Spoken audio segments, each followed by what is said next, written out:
Right, but housing is a provincial and municipal responsibility. Prime Minister has promised to help, and let's give them a whole new agency. But let's give them civic literacy is really important on this, Rob.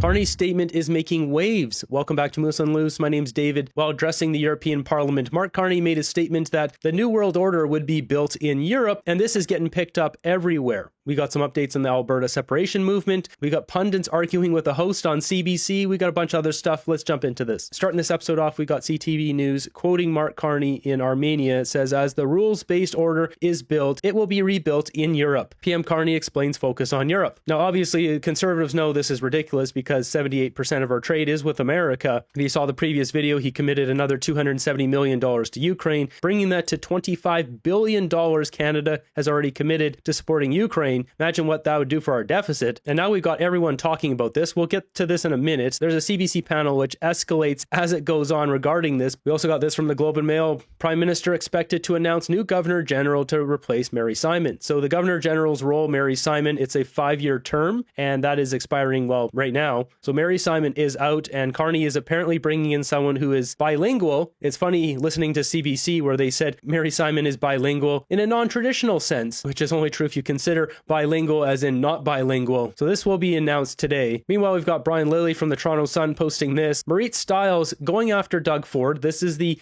NDP leader in Ontario who is the official opposition. She wants to put Doug Ford in jail. Now, this is in regards to Doug Ford recently changing the laws to retroactively protect his phone records. Clearly looks like he's trying to hide something. But listen, don't worry about it, Doug, because when I'm premier, I'm going to call a public inquiry into all of this, and we're going to get our hands on all of that. And you know what? Maybe you won't get another mandate because you'll be in prison, Doug. Yeah. What? I think he's like, what? I think that when we call a public inquiry, which is what it took to get to the bottom of some of the questions around other governments, I think it's a lot of terrible stuff is going to come out. Why is the premier hiding all of this information from the people of Ontario? Why doesn't he want anybody to know what's on his phone?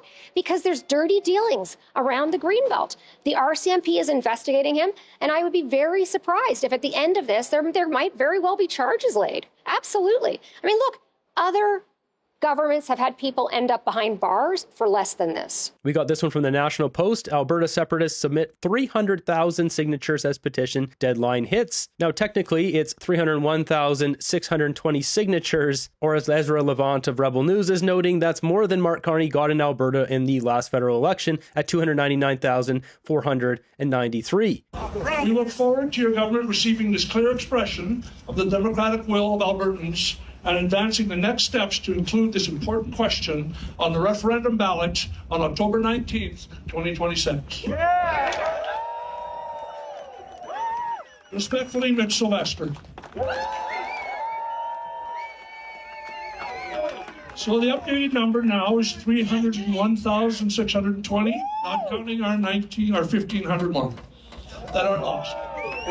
So, from the bottom of my heart, I want to thank all of That's an impressive amount of petitions signed. And this really just goes to point at the state of Canada, where Canadians are frustrated, Albertans clearly frustrated with how the federal government has treated not only the province of Alberta, but the West, and, well, many Canadians across the country. Just yesterday, we saw $1.5 billion in tariff reliefs that are going to steel, aluminum, copper, and autos, but nothing for the forestry industry, which employs more than those other sectors combined. Now, jumping over to CBC, we got Power Politics with David Cochrane. He basically gets into an argument with two different pundits, and we even have a third one, an NDP, who isn't on Mark Carney's side. This is unheard of. We have not seen these kind of opinions on CBC basically any time in the past 10 years. Integration is being used as a weapon by some, and the rules are not constraining the hegemons. Now, we have to actively take on the world as it is, not as we wish it to be. We know nostalgia is not a strategy, but we don't think that we're destined to submit to a more transactional, insular, and brutal world. It's my strong personal view that as the international order will be rebuilt, but it will be rebuilt out of Europe. Well, as the U.S. leads the disruption of that world order, Canada is hoping to cushion the blow. Today, Industry Minister Melanie Joly announced a $1.5 billion relief package for the... So I just mentioned this relief package doesn't include the biggest sector getting hit here, which is the logging industry, softwood lumber. We just don't stand still. We act. Well, according to the Conservatives, today's announcement is an admission that there is no trade deal in sight with the United States. So today is really more broken promises, no deal, and Band-Aid solutions.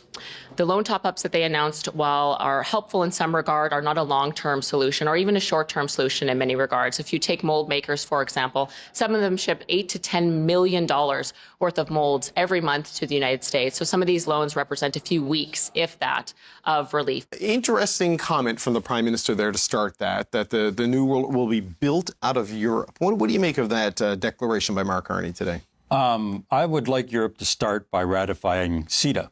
I think we signed CETA in 2017. That's 9 years ago.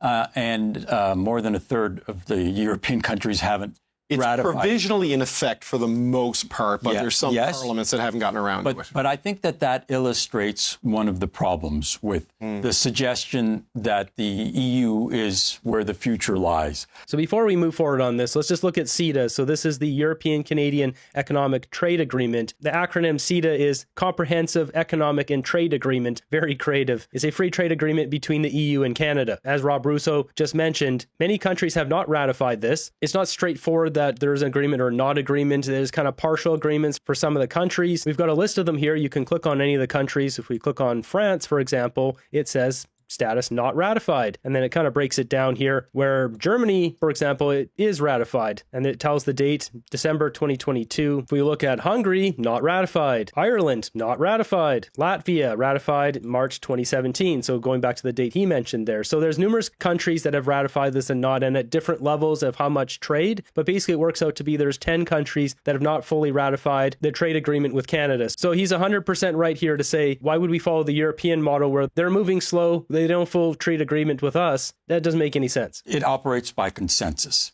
It does not operate in a sprightly manner. The Prime Minister said he wants to move at speeds never seen before and do things never done before. That's not Europe. Their growth is puny. If there is growth, they are like Canada, unable to defend themselves. And they need to ramp up in a hurry. Some countries, like Germany, are doing that. But in the meantime, they need the backstop of the United States, just like Canada, in the interim, needs the United States as well. Boris Pistorius, 6 weeks ago, the defense minister of Germany, said that the United States remains the indispensable nation to European defense. And I know Trump... And then they pulled 5,000 troops out of Germany. That's right. And I think more... So yeah, just recently, Donald Trump pulled 5,000 troops out of Germany. Really sends a message. And while talking about indispensable, well, America is indispensable to protecting Europe. They're also indispensable in our economic function of a country. We don't survive without America. So really, the only thing Carney needs to do is get a deal with Trump. And it's just sad that the average Canadian can't get the facts, can't get the knowledge to see how detrimental this is, that he's going to every other country but America to get a deal. Or more worrisome than that is the fact that they're talking about not deploying Tomahawks and hypersonics that were supposed to go into Germany, not to defend Germany, but to defend Ukraine. And so there is much to worry about before we jump into the arms of the Europeans. Right. I mean, Kate, is he talking about, Mark Carney, that is not Rob, about jumping into the arms of the Europeans, or is that a place where multilateralism can exist in a world with the two poles, you know, between China and the United States, and both of them becoming increasingly unreliable, even if they are indispensable nations? Yeah, Eurovision is a great reality TV show. It is not necessarily great foreign policy for Canada. I do think the Prime Minister is chasing a bit of a high here from the Davos speech in terms of, you know, declaring the existing international order to be dead. And, you know, perhaps he's speaking to an audience where that message is popular. But if you are going to go to a global audience and talk about this disruption and the brutalism that exists, then you have to be prepared for that boomerang to come back around. And I think it has come back around on the Prime Minister in terms of China. The Chinese envoy just last week said that Canada's would be wise in the eyes of the strategic partnership to start decreasing presence in Taiwan. Don't send your MPs to Taiwan and keep your ships out of the region. Right. So if the Prime Minister is going to make these declarative statements, he should be prepared to answer, okay, are you speaking only about the United States, or How does this foreign policy look and this position look vis-a-vis China and Taiwan, for which the Prime Minister has been silent? I think Pierre Poilievre needs to send some MPs over to China right now. Just stir the pot and see what Carney does. Who does he have loyalty to? Is it Canada or is it China? Now, the reason why I think, in my opinion, Mark Carney is speaking at European Parliament, bringing us closer to Europe. There's this idea of us floating around that we would be joining the EU. There's polling done about it. Now, in my opinion, based on the Moose chart, based on a couple thousand hours of research, which is backed by facts, which is what the new CRTC rules prioritizes on YouTube, is everything being backed by sources and facts to favor credible news on this platform. Mark Carney likes the European system because they have embraced the carbon credit system. They embraced the CBAM compliance system. They are testing out carbon credits on food. The European Union is already friendly to the very industry of net zero that Mark Carney built the framework for. The very same industry that Mark Carney has a fund in the Brookfield Global Transition Fund 1 that I projected out is going to make him hundreds of millions, if not $1 billion+. So it only makes logical sense that if we join the EU, that'll bring him closer to increasing the value of his fund. Pundit, I'm going to put the studio crew down as skeptical on the message from the Prime Minister today. I mean, what's your sense on it? Because it does seem to be a continuation of the message he laid out in Davos, but it comes at an interesting time with the U.S. embroiled in the Strait of Hormuz and drawing down its military presence in Europe. Yeah, I mean, a couple of things. I think what he was more focused on is the multilateralism approach, like all our global institutions, NATO, the UN, ICC, ICJ, et cetera. I think he's thinking of the way we engage in multilateralism. We have to get used to a place where we're not so dependent on the United States. And for years... But this is just not factually true. We are dependent on the United States, and it would take us decades to try to not be dependent on America. It's virtually impossible. Now, I don't know if these pundits understand that or not, or if they're just pushing out talking points that's favorable to Mark Carney. But that's the cold, hard truth, is we have to get a deal with America because we are 100% dependent on America for our survival as a nation. Brad, how do you view this? What the Prime Minister said today, sort of like, and the 1-2 punch of Melanie Joly and Evan Solomon having to roll out even more supports for the steel sectors, aluminum and copper, as the trade war takes new form with Donald Trump and the constant change of how the tariffs are applied. Yeah. Well, I was very glad in your interview with the minister, David, that you got her to admit or foreshadow relief for the softwood lumber, because that is a missing piece. You got over 300 communities that are forestry dependent, and while the tariffs are from a different category than the ones that steel and aluminum are facing, there's a lot of people in this country, over 200,000, directly related to the forestry sector, and not to include them in a package, I think is a mistake. So very happy that you were able to get some forecasting out of her today. So that was.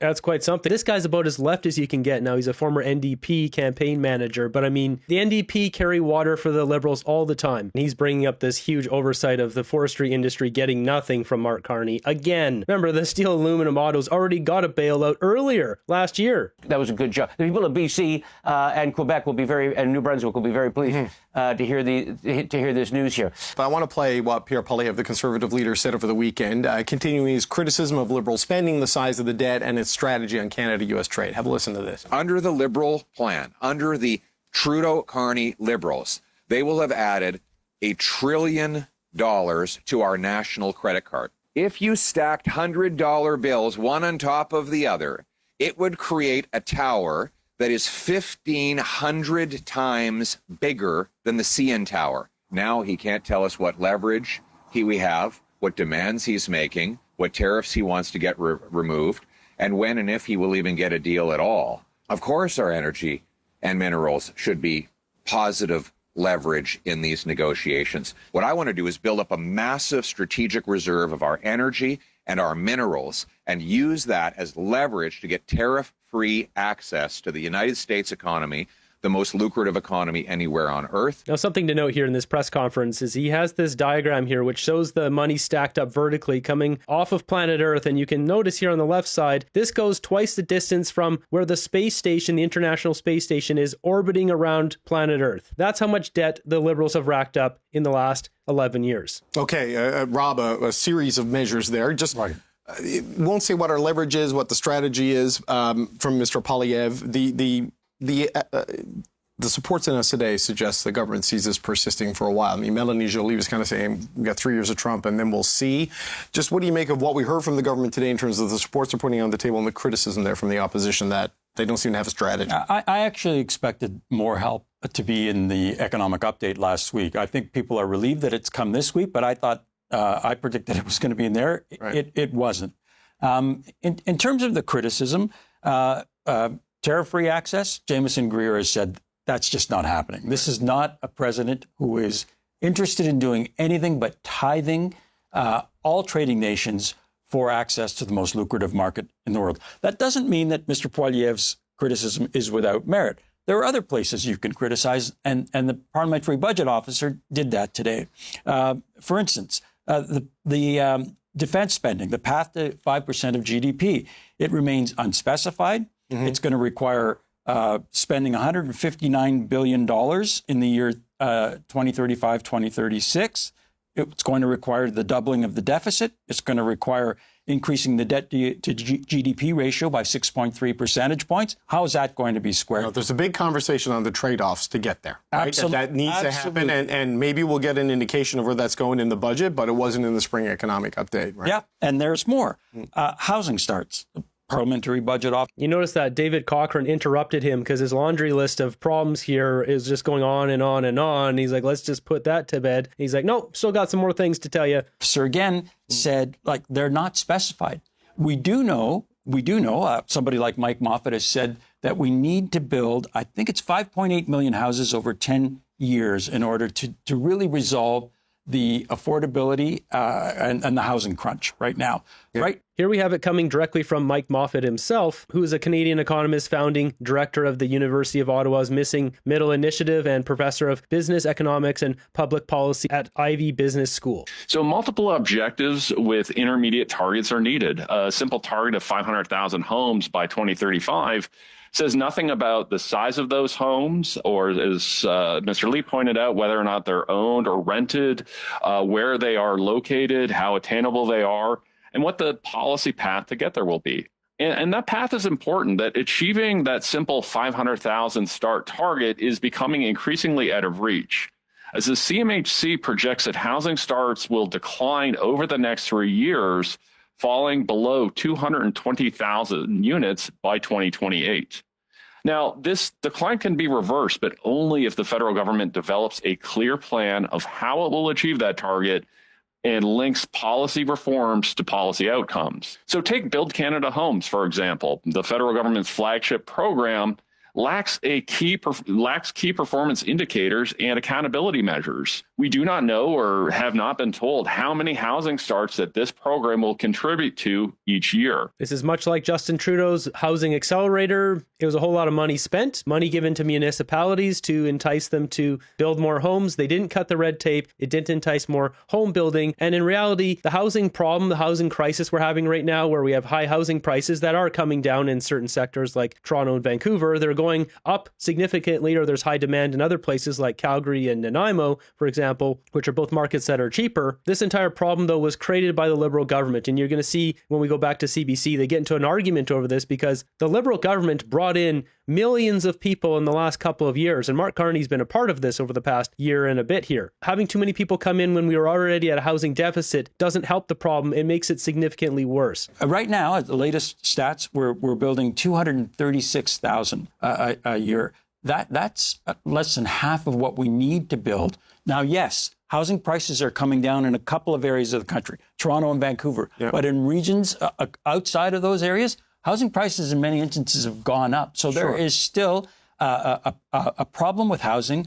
And the government, according to the PBO, isn't giving us the information so that we can assess whether or not they're hitting their targets. Right. But housing is... The markets that are going up or have high demand right now are ones that are cheaper because people will sell in Vancouver or Toronto, places like that, and then they'll move somewhere else that's a lot cheaper. And it still might be really expensive. For example, in Nanaimo, you can buy a 3-bedroom house for $800,000, $700,000, which is really expensive if you compare that to 10 years ago, where that same house would have been $350,000 to $400,000. But when someone sells a house for $2 million in Vancouver, then they can go buy an $800,000 house, get a very similar house to what they had in Vancouver, but then they've got $1.2 million in the bank to retire retire on. So that's what we're seeing, either people moving to locations from Vancouver to Nanaimo, for example, to retire, or we're seeing people sell their place and it maybe is a condo worth $500,000 in Vancouver or Toronto, but then move to a place like Calgary where you can buy a house for similar, maybe a little bit more, $600,000-$700,000, but you get a house versus a condo. And these would be working families that want to have better prosperity. Maybe they're also joining in the Alberta separatist movement. There's a lot of pieces moving here. Right, but housing is a provincial and municipal responsibility. I know the federal government's helping it, but if a municipality won't do zoning or Doug Ford won't change the zoning rules,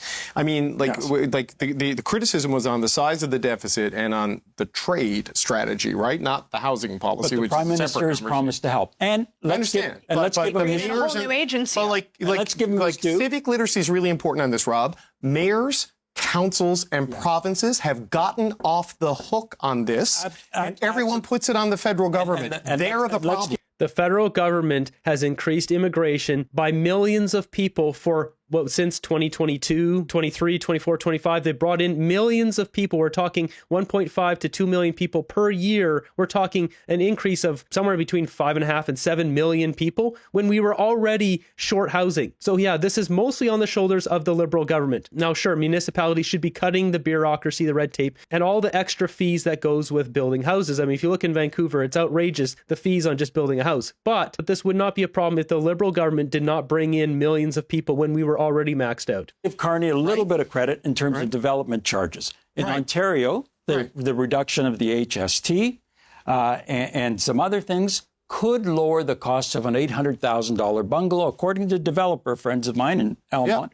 by $125,000. So but that takes the provinces and the municipalities to do it, but this is a prime minister who has made promises on housing, and he needs to provide, the PBO is saying this, with the information so that we can measure whether or not progress is being made. Yeah, go ahead. And if I may, there's the federal commitments on housing, and I think that the feds have selectively chosen their times to say this is the jurisdiction of others, and it's something that we want to take responsibility for. But federal spending ultimately does impact people's affordability, which I think is the point that Mr. Poilievre was trying to make on the weekend.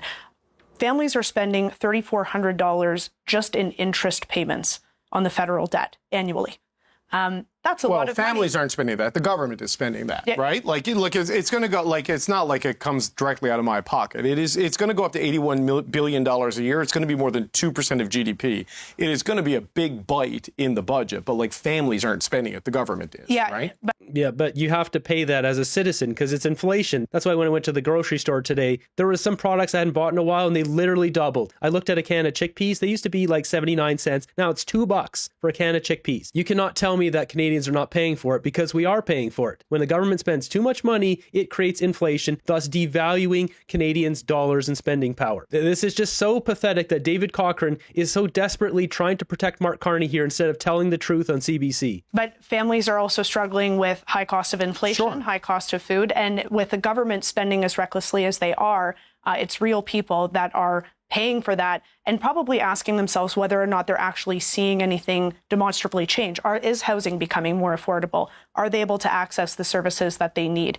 Is the cost of living going down? And the answer is an emphatic no. So I think that it is wise for Poilievre, as he did on the weekend, to keep bringing this back to pocketbook challenges that people are facing. You've got the guy in office that's doing the globetrotting and giving Davos 2.0 speeches in Europe, and then you have an opposition leader that is talking about the actual impact of this spending on Canadians and future generations that have to carry that debt. Yeah, I take your point on all of that, but it is like the federal government has never raised a development fee anywhere in its history. This is the provinces and the municipalities that do this. And I listen to how he's arguing for the government here. This is not impartial media, not even addressing the fact that Liberals have brought in millions of people into Canada over the last few years. I think we've got to put accountability where it truly belongs, because they didn't do anything. It became a federal problem. And we do have a housing minister. We do have a federal. Sure, I understand. And that is about building affordable, below market housing. It is not about setting zoning fees in municipalities, because that is Doug Ford's job in Ontario and all the other premiers to deal with the creatures of their legislature. So, Vandana, on where things are on the trade Yeah, this is just unbelievable. Just not even addressing the biggest problem of housing is supply and demand. Now, to end this video on a positive note, we've got 604 Raw posting this, a bear stealing food out of a Cisco. Now, it does look like the bear might get into a situation here. That is not the case. I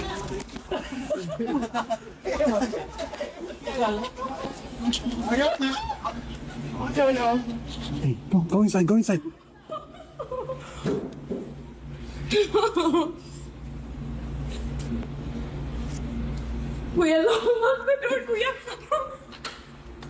Oh no, oh no. This old guy is doing the exact wrong thing you want to do. You should go inside like the other people did. Oh no. Oh no. Oh, he's scared. Oh. Playing dead with a black bear doesn't work. They'll just attack you. The bear is assessing him that he's bigger than the bear, so he's not going to. You can see he just grabs the bucket, which is kind of fun. So this is just a bear being a bear, but in this situation, if a bear does approach you like this, they won't just lunge at you, they want to assess you first. You just go inside and the problem goes away. This old guy got lucky. People saying in the comments that this guy was filming. I didn't see that. I guess the old guy's filming here. He is filming the bear. This is not what you want to do. The bear knows Cisco delivers some quality eats.